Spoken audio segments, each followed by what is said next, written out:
On va plus loin à présent dans l'essentiel avec Patricia Lémonière. Bonjour Patricia. Et Florent Odo. Bonjour Florent. Bonsoir. Avec au sommaire, Vladimir Poutine détruit la Russie en refusant un accord sur l'Ukraine. Voilà les propos de Donald Trump qui marquent la première prise de parole ou première prise de position en tout cas du nouveau président sur ce dossier ô combien sensible. À Davos, le président ukrainien Volodymyr Zelensky lui appelle l'Europe à s'unir et à dépenser plus pour sa défense en écho à Donald Trump lui-même. Le nouveau président américain qui multiplie les décrets, sortie de l'accord de Paris, fin du droit du sol, état d'urgence à la frontière mexicaine. De tout cela, nous allons parler dans On va plus loin, c'est tout de suite.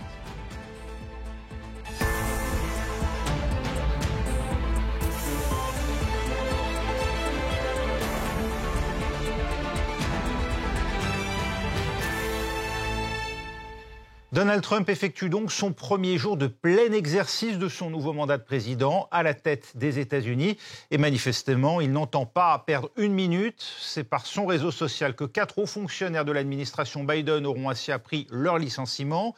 Début d'une purge annoncée alors que les premiers décrets présidentiels étaient signés dès hier au pas de charge. Les images commentées par Diane Schlinger pour France Télévisions.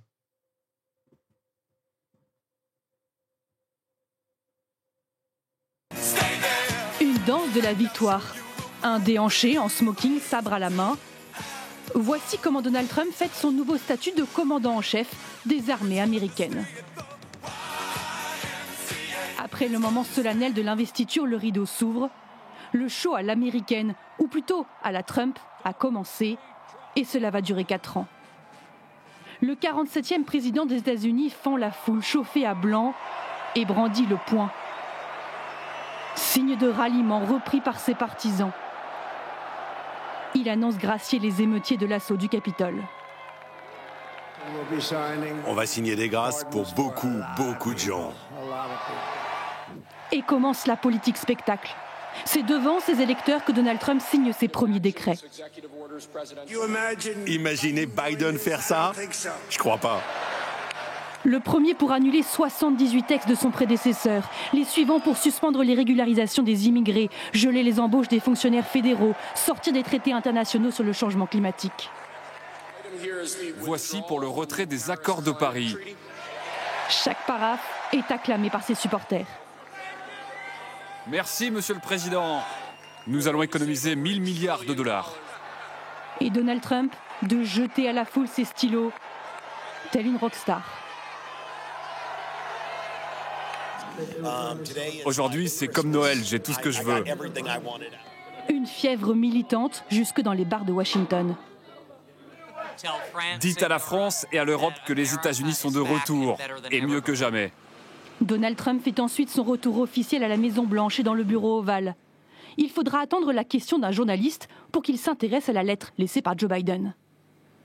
Attendez, il l'a peut-être laissé dans le tiroir, je ne sais pas. Oh. Merci Peter. Ça aurait pu rester des années ici avant que je la trouve. Il signe ensuite une nouvelle série de décrets, sortie de l'OMS, état d'urgence aux frontières. Certaines de ces décisions peuvent désormais être contestées dans les tribunaux. Donald Trump qui révoque aussi l'amiral Linda Lee Fagan, première femme à diriger une branche des forces armées, les gardes-côtes américains.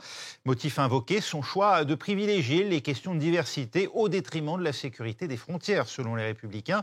Une décision ô combien symbolique du virage qu'entend impulser Donald Trump, n'est-ce pas Mathieu Mabin à Washington pour France 24 ?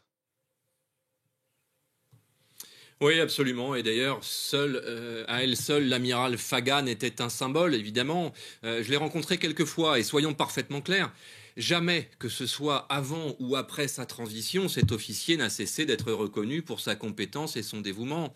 La réalité, c'est que le besoin ressenti sincèrement par ce serviteur de l'État, ce serviteur de la nation en réalité, ce besoin de transitionner a suscité des réactions excessives des deux camps, du camp démocrate d'abord, qui a voulu, sans la consulter, en faire un symbole, en lui attribuant des responsabilités relativement excessive, ne serait-ce que par rapport à son ancienneté, ce qui s'était traduit évidemment par de véritables animosités parmi ses pairs, parmi ses semblables, mais pas seulement pour ce qu'elle était, mais tout simplement parce qu'elle grillait la priorité de l'avancement à des officiers qui, méritant, n'ont pas apprécié la manœuvre et ralenti leur propre parcours. C'est aussi simple que cela.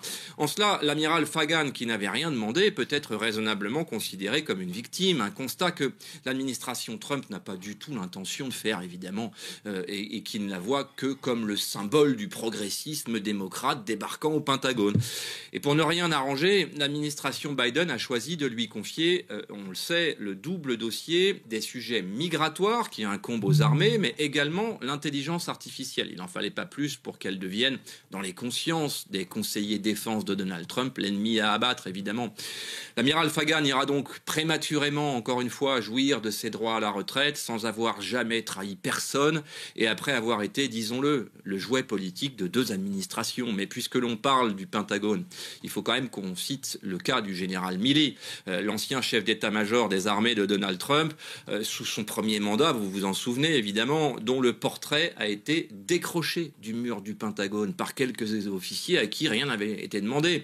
C'était la nuit dernière et par les serviteurs les plus zélés de la nouvelle administration, après que Joe Biden a pris le soin d'amnistier le général Milley par anticipation pour le protéger des représailles de la nouvelle administration. On rappelle que le général Milley avait dénoncé les dérives despotiques, je cite, dont il disait avoir été le témoin à la fin du mandat de Donald Trump en 2021. Vous vous en souvenez évidemment, Raphaël. Vous restez avec nous, Mathieu. Patricia Lémonière, le spoil system, c'est une pratique courante lorsqu'un nouveau pouvoir arrive à Washington. C'est différent le fait que Donald Trump en fasse une exploitation politique?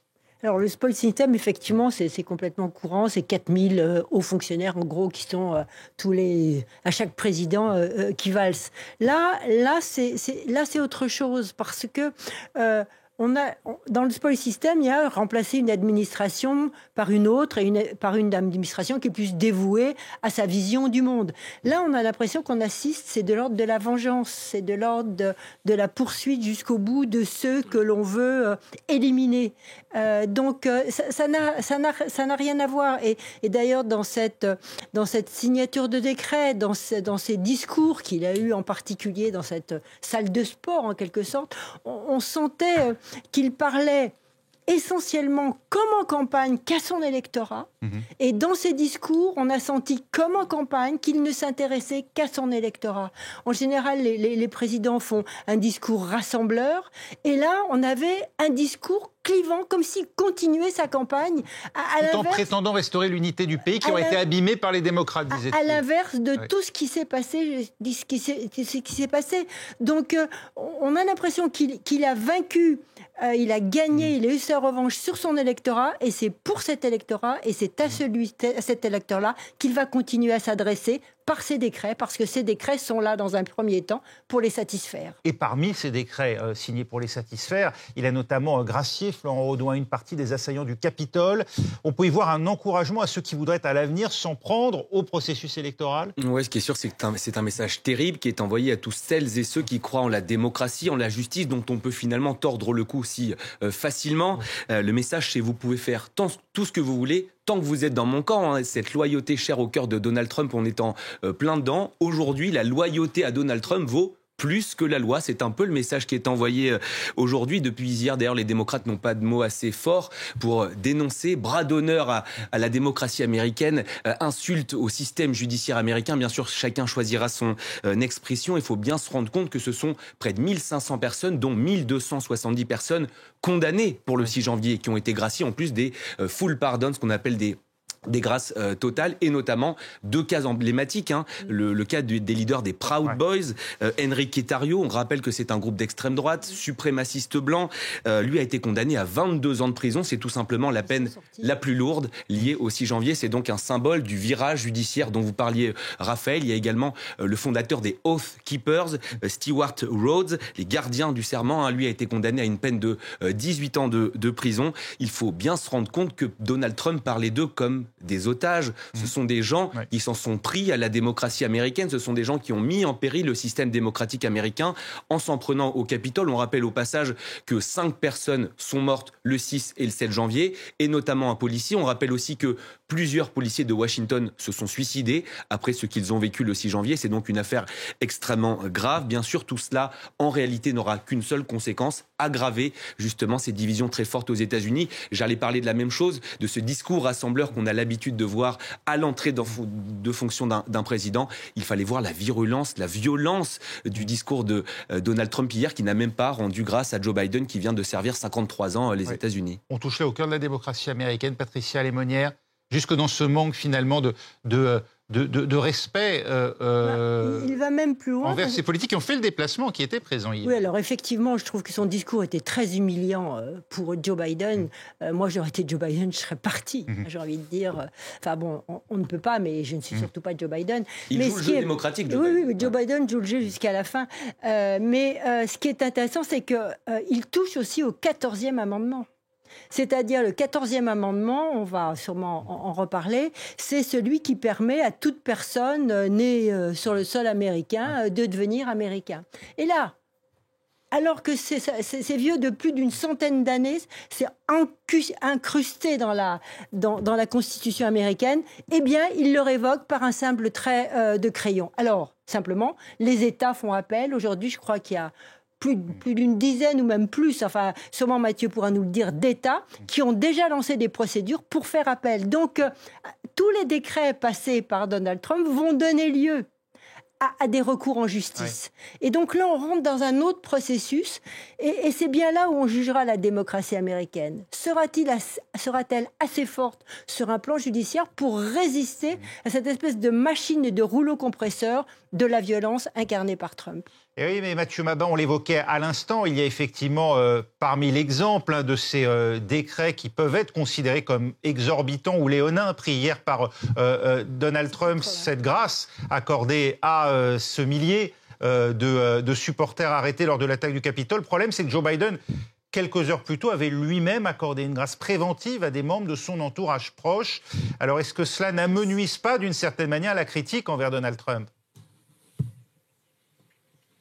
Vous avez absolument raison de poser cette question. Vous l'imaginez bien, la perception varie selon que les commentateurs sont de sensibilité démocrate ou républicaine. La description qu'on vient de faire du 6 janvier, d'ailleurs, est considérée ici aux États-Unis comme une vision démocrate du 6 janvier. Mais il y a quand même un événement qui rassemble justement ces mêmes commentateurs dont nous sommes autour d'un constat. Effectivement, la grâce accordée par Donald Trump aux assaillants du 6 janvier, d'abord, n'est pas une surprise. Ensuite, elle est parfaitement constitutionnelle, il ne faut pas l'oublier. Et enfin, elle vient percuter, encore une fois, vous l'avez évoqué, la grâce par anticipation accordée par Joe Biden aux policiers du Capitole qui avaient tiré, par exemple, sur cette manifestante Ashley Babbitt le jour de l'attaque. Ashley Babbitt n'avait pas survécu à ses blessures. La légitime défense revendiquée par le fonctionnaire n'avait pas convaincu la moitié républicaine de ce pays, évidemment. Mais surtout, le policier n'a jamais été traduit en justice, ne serait-ce que pour démontrer qu'il y avait bien légitime défense. Joe Biden a choisi de le gracier par anticipation, effectivement, pour que ce procès n'ait jamais lieu. Avec les équipes de France 24, on a rencontré la mère d'Ashley Babbitt, qui nous dit que tant que cet homme sera en liberté et échappera à la justice, personne ne pourra reprocher à Donald Trump, je cite, de libérer de simples manifestants innocents. Ce sont ces mots. Vous voyez bien que les récits ne sont pas du tout les mêmes selon la couleur politique des individus. De simples manifestants qui, je le rappelle quand même, ont été qualifiés d'otages par le nouveau président américain. Florent le rappelait à l'instant, c'est hallucinant. En réalité, vu de votre côté de l'Atlantique, on comprend très bien que le principe même de ces grâces peut tout à fait faire débat dans un état de droit, en tout cas chez nous, en France. Principale mesure, Patricia l'évoquait avec cette question du droit du sol, l'état d'urgence aussi décrété à la frontière avec le Mexique, qui n'a d'ailleurs plus de golfe du Mexique aux yeux de l'administration américaine, mais désormais un golfe d'Amérique. Cette posture résolument hostile, d'après vous, Patricia, est-ce qu'elle peut déboucher sur des résultats? C'est sur cette question qu'il se sait très attendu, Donald Trump. Oui, alors d'abord, on va citer la réaction de la présidente du Mexique qui a dit qu'il fallait un peu garder son calme, ne pas s'énerver et juger sur pièce. Donc, je trouve qu'elle fait preuve d'un grand sang-froid par rapport à cette situation. Alors là, qu'est-ce qu'on va avoir ? Eh bien, on va avoir du show Trump. Une nouvelle fois, je pense, effectivement, il va vouloir faire ce qu'il a dit dans un premier temps. Donc, on va avoir des expulsions, des embarquements, probablement de détenus, parce que alors les chiffres varient, 11 millions, 14 millions, 16 millions de personnes qui sont en situation illégale, et sur ce chiffre, à peu près 700 000 incriminés dans les prisons américaines. Donc c'est là-dessus, évidemment, dans un premier temps, qu'il va taper Joe Biden. Mais enfin, Donald Trump, excusez-moi. Mais renvoyer 700 000 personnes dans leur pays, ça se fait pas comme ça. Il faut des infrastructures, il faut des autobus, alors il a bien mobilisé l'armée, et puis il faut surtout que les pays les accueillent. Il faut des laissez-passer consulaires. Il faut laissez-passer consulaires. Il faut surtout que des pays les accueillent. Alors, il y a quand même eu l'année dernière, 700 000 reconduites à la frontière. Ça, on l'oublie. C'était du jamais vu, je crois, depuis plus de 20 ans. Donc, sous Joe Biden, il y avait eu déjà un énorme effort de fait. Et donc, 700 000 reconduites à la frontière, ça veut bien dire 700 000 laissés-passer. Et en bon transactionnel qu'est Donald Trump, il peut monnayer ces sorties. Mais avant de les monnayer avec les pays d'accueil, il va surtout falloir les organiser sur le territoire national. Et ça, c'est une autre paire de manches. Première conséquence, en tout cas, les demandes d'enregistrement à la frontière ne sont plus organisées. Les applications aussi qui ont été coupées, etc. Vous arrivez aujourd'hui à la frontière américaine, vous n'avez plus d'interlocuteurs, ne serait-ce que pour faire enregistrer une demande de visa ou une demande d'asile, puisqu'il l'a dit, il comptait aussi révoquer cette procédure. Florent Raudot, c'est un changement majeur qui est en train de mettre en place Donald Trump. Le pourra-t-il simplement ? Voilà, il y a toujours les promesses et le principe de réalité. Aujourd'hui, en 2025, on a quand même un peu de recul. Ces opérations d'expulsion massive, elles ont déjà été menées par les passés. Dans les années 1930, la Grande Dépression, Herbert Hoover, 2 millions de personnes expulsées. En 1954, Dwight Eisenhower, pareil, 1 million de personnes expulsées. Et à chaque fois, on l'a vu, ça nuit à l'économie américaine. Aujourd'hui, Donald Trump, il jouit d'une situation économique qui est plutôt bonne. C'est presque le plein emploi aux États-Unis, moins de 4%.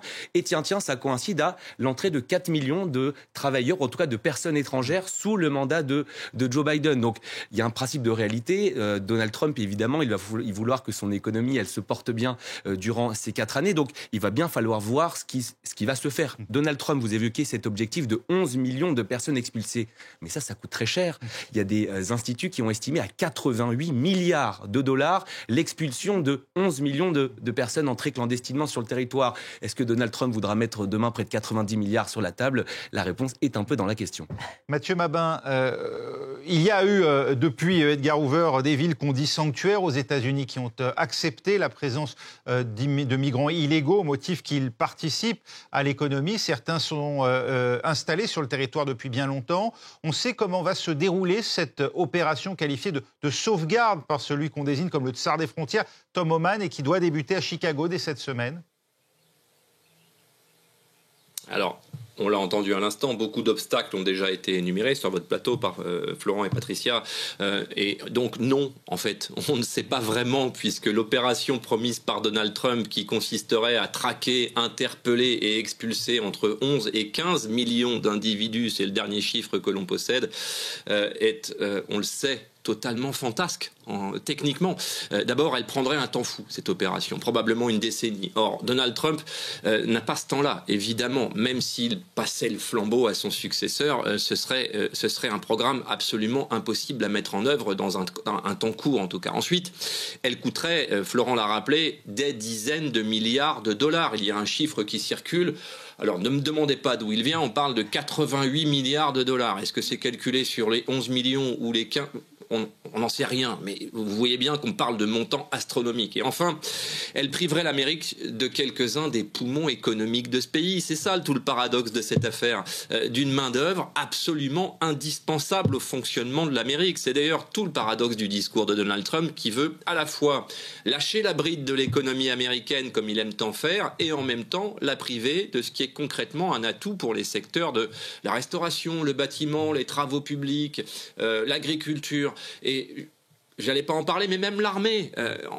Rappelez-vous, lors des engagements en Irak et en Afghanistan, l'armée américaine avait recruté des travailleurs qui n'étaient pas américains, ces fameux clandestins. En réalité, ce à quoi on s'attend, c'est effectivement des démonstrations de force de ce fameux Tom Homan, sorte de Bruce Willis de la traque des migrants, qui a déjà annoncé qu'il traiterait en priorité les clandestins délinquants, c'est-à-dire un tout petit nombre d'individus, évidemment. On doit s'attendre à ce que ces opérations d'interpellation et d'expulsion soit largement médiatisée, mais afin de combler la frustration de l'opinion dans ce pays. Une frustration largement construite par Donald Trump dans son discours politique et on a fait le tour du sujet. Ces opérations s'accompagneront de démonstrations de force avec une mobilisation de la garde nationale du Texas, par exemple. Et puis Donald Trump a aussi sorti formellement les États-Unis de l'accord de Paris, comme il l'avait fait en 2016, sauf que cette fois, la sortie sera effective beaucoup plus rapidement, d'ici un an. De quoi inquiéter les Européens, très attachés à la lutte en faveur du climat. Et ce n'est pas le seul motif d'inquiétude de ce côté-ci de l'Atlantique, comme nous l'explique en images Noémie Roche.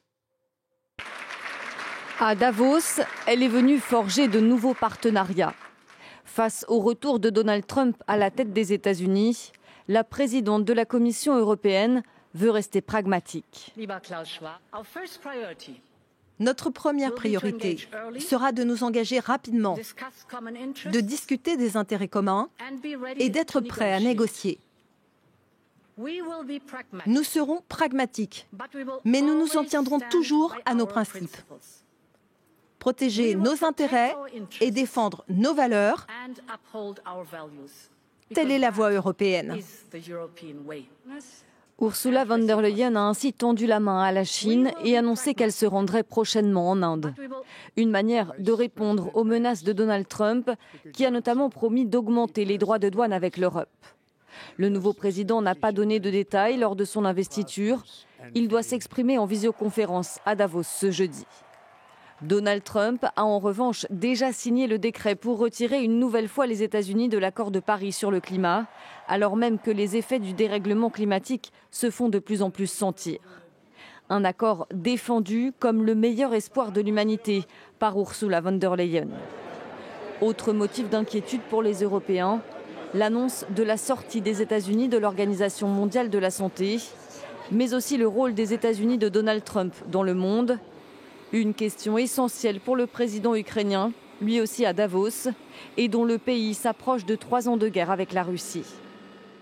Et oui, c'est à Davos donc que Volodymyr Zelensky a lancé un appel aux Européens. Comme Donald Trump, il les appelle à faire plus que doubler leurs dépenses militaires. Écoutez.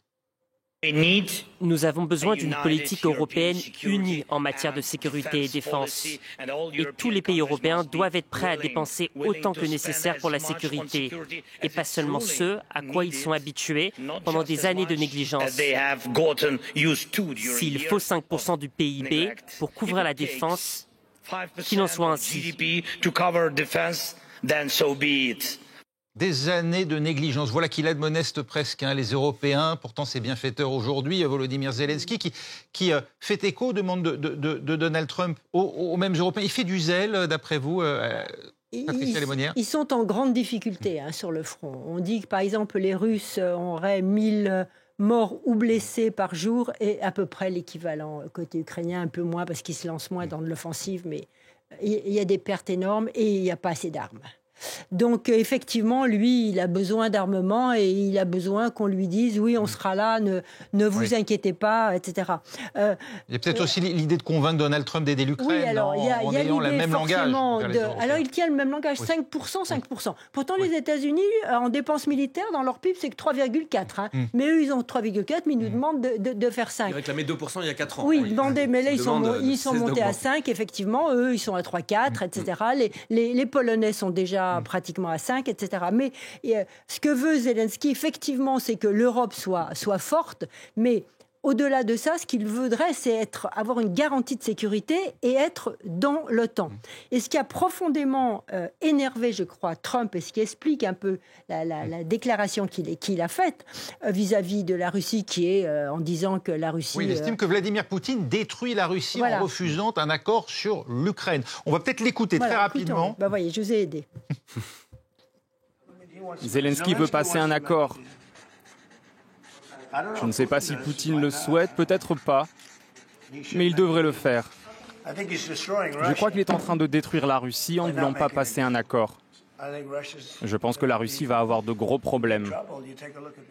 Vous l'interprétez comment, ça, Patricia? C'est le premier propos sur la question. Alors c'est une prise de distance par rapport à son discours habituel, par rapport à son ami, effectivement, Vladimir Poutine. Je pense aussi que c'est le regard économique qu'il a, c'est-à-dire qu'effectivement la Russie se porte pas très bien sur un plan économique, donc il lui dit si tu continues mon ami, tu vas t'enfoncer dans la crise et franchement nous on va encore en rajouter peut-être un peu. Et puis je crois qu'il n'a, et ce sera mon dernier point, il n'a pas forcément apprécié ce qu'a dit Vladimir Poutine en disant que oui il était d'accord pour discuter avec Trump, mais ses conditions n'ont pas changé. Et ça plaît pas forcément. Un mot, pardon, en 1 minute, Mathieu Mabin, si vous nous écoutez, vous comprenez, on sait à Washington ce qu'a voulu dire. Est-ce que ça annonce une prise de position de Donald Trump sur le dossier ? C'est encore un peu tôt pour le dire, mais dans le fond, c'est assez cohérent dans la bouche de Donald Trump qui ne conçoit l'évaluation de la santé d'une nation qu'au travers de ses résultats économiques. C'est vrai que cette guerre, et Patricia l'a rappelé très bien, que cette guerre en Ukraine coûte cher à l'économie russe, même si on a pu dire pendant les 2 premières années du conflit que la croissance russe n'était pas affectée, ça ne peut pas durer très longtemps. Moscou commence à se rendre compte que les sanctions imposées par les Occidentaux impactent beaucoup plus l'économie russe qu'ils ne veulent bien l'avouer. Mais ce que l'on comprend de la relation entre Vladimir Poutine aujourd'hui et Donald Trump, c'est qu'on a affaire désormais à un duel entre 2 hommes concrètement pas étouffés par les scrupules, c'est le moins qu'on puisse dire, ce qui bien sûr dans le contexte est une force pour chacun d'eux. Mais si vous me permettez cette comparaison, un petit constat, ces forces finalement s'annulent jusqu'à dans le fond faire redescendre la pression diplomatique et recréer un contexte plutôt favorable à un accord, quelque chose de nouveau. La question qui demeure, c'est le poids de la voix de Volodymyr Zelensky dans cette équation. On doit s'interdire toute forme de comparaison avec l'Afghanistan, évidemment, par exemple, mais on ne peut pas oublier que l'État afghan avait été totalement écarté des négociations avec les talibans quand Donald Trump souhaitait mettre un terme brutal au conflit en Afghanistan. On n'a pas fini d'en parler, Raphaël. Florent Rodeau. Moi, j'ai quand même l'impression que Donald Trump, il a surtout envie d'être sur la photo. Il a envie de dire ça s'est réglé grâce à moi, même si la paix, elle est mauvaise. Peu importe qu'elle soit la paix. Peu importe que la paix, elle sera forcément mauvaise pour les Ukrainiennes. Ça, on le sait d'ores et déjà. Bien ça sûr. Fait d'ailleurs des semaines en coulisses que les équipes de Donald Trump travaillent à un appel avec Vladimir Poutine. Forcer la guerre aujourd'hui, forcer la paix aujourd'hui, ce serait tordre le bras de Poutine comme il a tordu le bras des Israéliens, Netanyahou, pour obtenir un cessez-le-feu à Gaza. Oui, mais finalement, alors c'est intéressant, il a déclaré aujourd'hui qu'il ne croyait pas au cessez-le-feu à Gaza. Ça veut pouvoir dire quoi ? Ça veut dire qu'il faut encore rencontrer Benyamin Netanyahou pour être sur la photo, pour dire que ça s'est réglé grâce à Donald Trump. Je pense que c'est un élément qu'il ne faut pas il le fait déjà écarter. Largement dire à travers son émissaire Steve Witkoff, qui serait à l'origine. Merci beaucoup, en tout cas, Patricia Lémonière, Florent Rodeau et Mathieu Mabin en direct de Washington. On va plus loin, c'est terminé. L'essentiel continue dans 3 minutes.